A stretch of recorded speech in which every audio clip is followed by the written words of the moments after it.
Now we have David Leon Suber and Roshan Stone will be presenting on forces of coercion, analyzing the risk of forced labor faced by people on the move transitioning through Turkey. David is a doctoral candidate at the Jill Dondo Institute of Security and Crime Science at UCL in London, where he specializes in human smuggling, trafficking, and the functioning of borders. Roshan is a researcher and investigative reporter specializing in migration, human trafficking, forced labor, and human rights abuses at the border. She's also the co-director of creative journalism platform Brush and Bow. On to you. Thank you. Brilliant. Thank you for having us today. And really great to hear those other two presentations, really interesting and important work. So yeah, I'm Roshan Stone and this is David Suber. So yeah, thanks for introducing us. We've worked extensively over the last 7 years around the Middle East, Europe and Turkey regions on migration, smuggling, trafficking and exploitation. And today we're going to talk to you about this research project, which is looking at forces of coercion, assessing the risk of forced labor faced by people on the move in Turkey. One sec, just, yes. Yeah. Okay.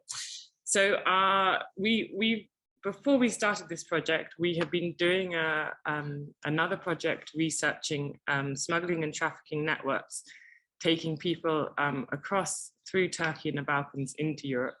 And as we were doing that project, the question that motivated this research came up, and that question was, what is the risk of exploitation and forced labor faced by people on the move transiting through Turkey? So to unpack a little bit this question, first of all, we use the terminology of people on the move to kind of catch broad mixed migration flows, inclusive of asylum seekers, refugees, and migrants. Somehow, the context of Turkey as one of the major transit locations for a lot of migrant routes from Central Asia and other areas of the world towards Europe is coming through to Turkey. And Turkey is a major transit hub for many migrants. And so we try also to move in then the report using this terminology away from the kind of binomial structure between deserving asylum seekers and undeserving migrants, trying to stress a little bit that all these categories share in many contexts the same vulnerabilities. As I said, Turkey is a really a key transit country of many people attempting migration to Europe. And so somehow breaking down this question, we want to understand the interrelation between these two contexts. Many undocumented people transiting through Turkey, and also Turkey being having huge informal labor markets. And as such, we wanted to really try and ask the question and investigate how does the work experience and the what are the employment opportunities for people on the move, and how do these affect their migration journey. So to tell you a bit about our methodology, we carried out direct field work for 5 months in Turkey.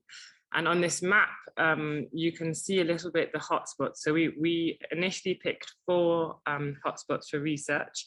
The first being the areas of the province of Van on the eastern side of Turkey, bordering with Iran.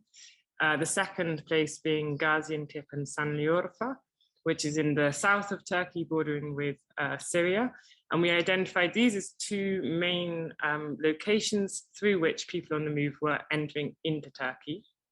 So they're kind of the 2 main entry points. And then we identified 2 main exit points.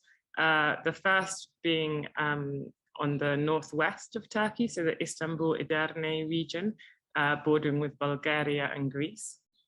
And then a bit further in the south, Izmir and Avalik, bordering onto the sea and the Greek islands. However, when we were conducting our research, due to time limitations, we didn't make it to the fourth exit region. So we conducted our surveys in the 2 entry points and the exit region of Edirne in Istanbul. And our methodology was carrying out semi-structured in-depth interviews, so it was qualitative.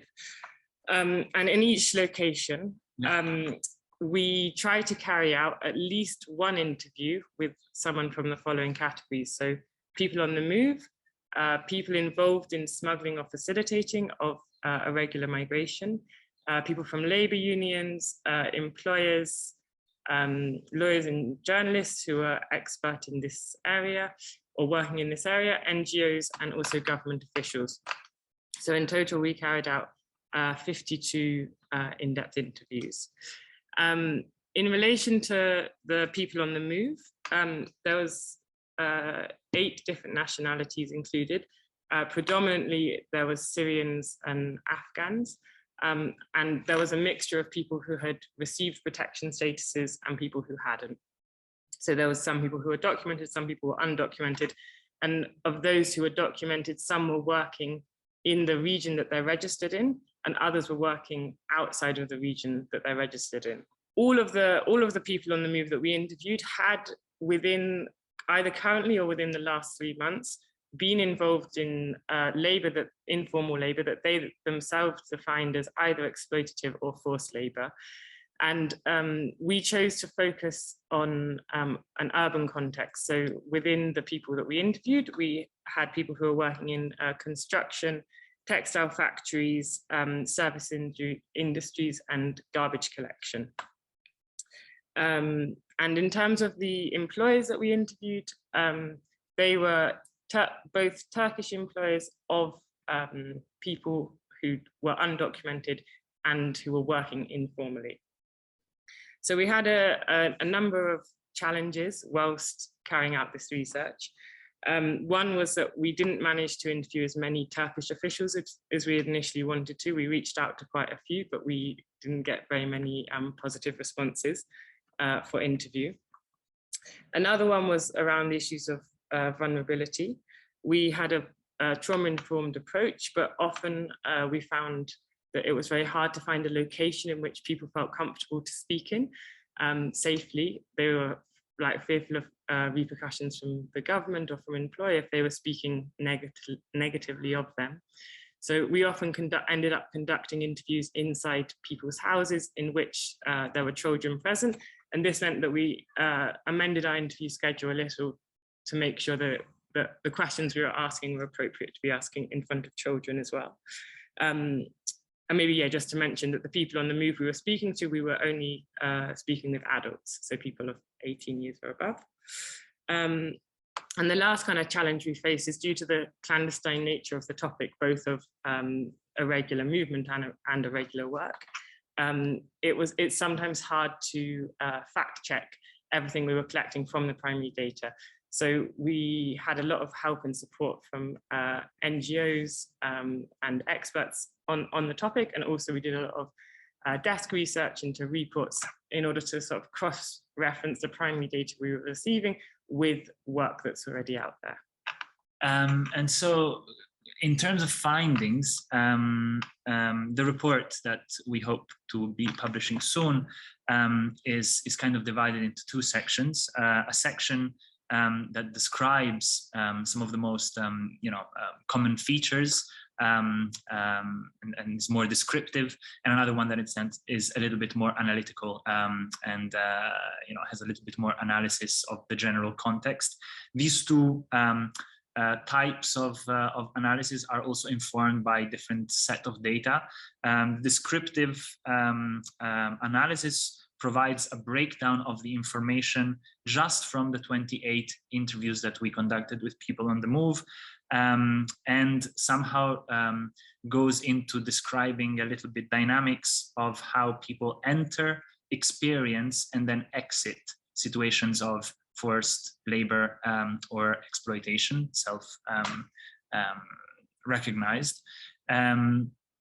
An example of these findings that I can mention now could be that we found quite interesting that in the entry locations that Roshan was mentioning before, such as the Syrian-Turkish border in the south of Turkey, or the eastern border that Turkey shares with Iran, families and community, so people of the same community, of the same language, of the same ethnic background, were key providers or key contacts for newcomers arriving newly into Turkey to find employment and somehow accepting exploitative conditions based on the fact that the communities and family members that were already in Turkey were also working under exploitative or forced conditions of labor.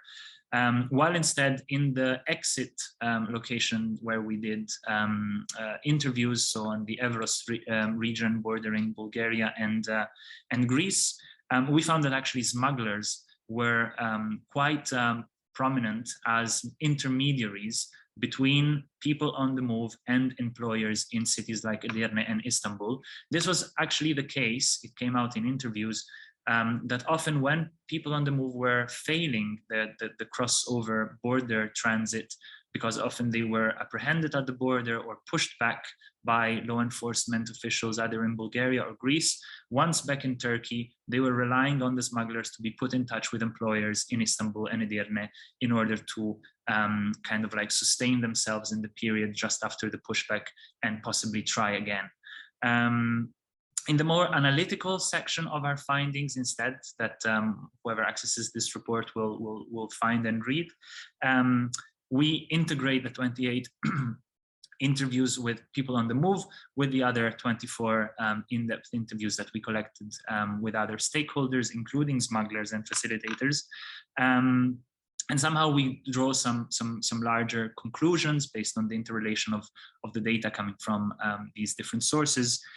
One of them is the kind of ambiguity that there is in terms of what the Turkish legal framework provides. On one hand, illegalizing and criminalizing, you know, undocumented statuses and informal, you know, and somehow irregular work, but at the same time condoning informal labor, considering that it's so widespread and that authorities in Turkey are, you know, ostensibly like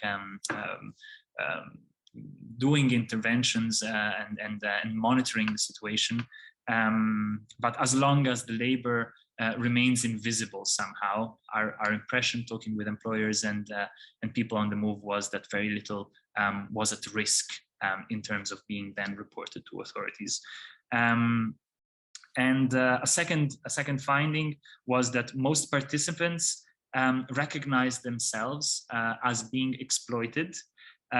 Most people say that they are forced to do exploited labor because they have no other option. They are not forced necessarily by an actor. They're not forced. Most of the 28 participants that we interviewed amongst people on the move said that they were not being forced by anybody like a trafficker or an employer to do that kind of job, but that the lack of better options in this sense left them no alternative but to accept exploitative conditions created by their vulnerability of status, so their undocumented status, and therefore having to accept low wages or consent to treatment or to threats of being reported to the police or being deported.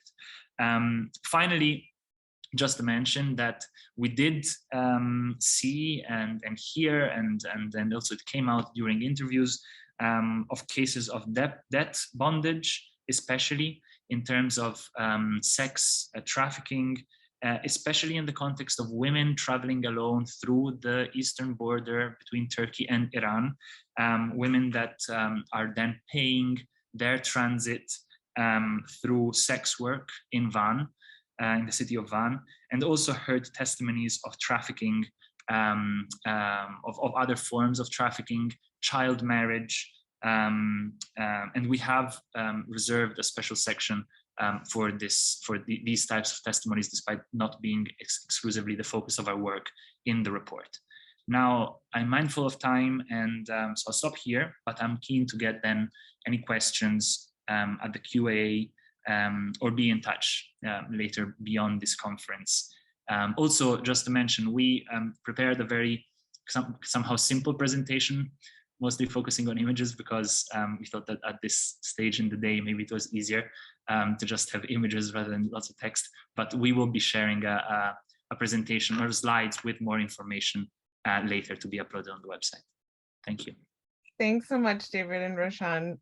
It's so exciting to see researchers and journalists working together in this way, and also hear about the many ways that you adapted throughout the period of your research to changing situations. And